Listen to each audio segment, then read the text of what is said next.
ప్రధాని మోదీ అధ్యక్షతన ఇవాళ కేంద్ర మంత్రి మండలి సమావేశం జరగనుంది. ఎన్డీఏ ప్రభుత్వం 11 ఏళ్ల పాలనను పూర్తి చేసుకున్న నేపథ్యంలో కేంద్ర మంత్రి మండలి సమావేశాన్ని ఏర్పాటు చేసింది.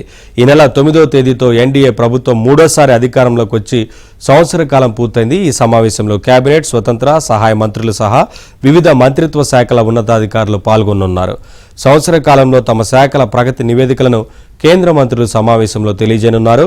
భవిష్యత్తు ప్రణాళికలపై మంత్రి మండలికి ప్రధాని దిశానిర్దేశం చేయనున్నారు. పహల్గామ్ ఉగ్రదాడి, ఆపరేషన్ సింధూర్ తర్వాత కేంద్ర మంత్రి మండలి భేటీ కావడం ఇదే తొలిసారి. దీంతో ఈ భేటీకి ప్రాధాన్యత సంతరించుకుంది.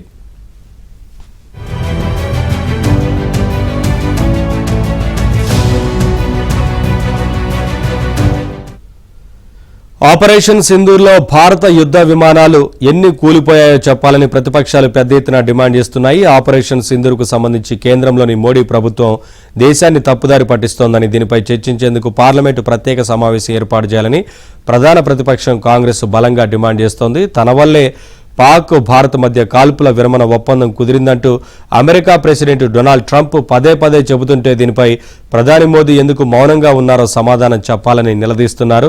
ఈ క్రమంలో ప్రతిపక్షాల డిమాండ్లపై చర్చిస్తున్నట్లు తెలుస్తోంది. Pahalgam terrorist attack, operation Sindoor గురించి చర్చించేందుకు పార్లమెంటు ప్రత్యేక సమావేశం ఏర్పాటు చేయాలా వద్దా అనే దానిపై ఈ భేటీలో నిర్ణయం తీసుకోనున్నట్లు సమాచారం.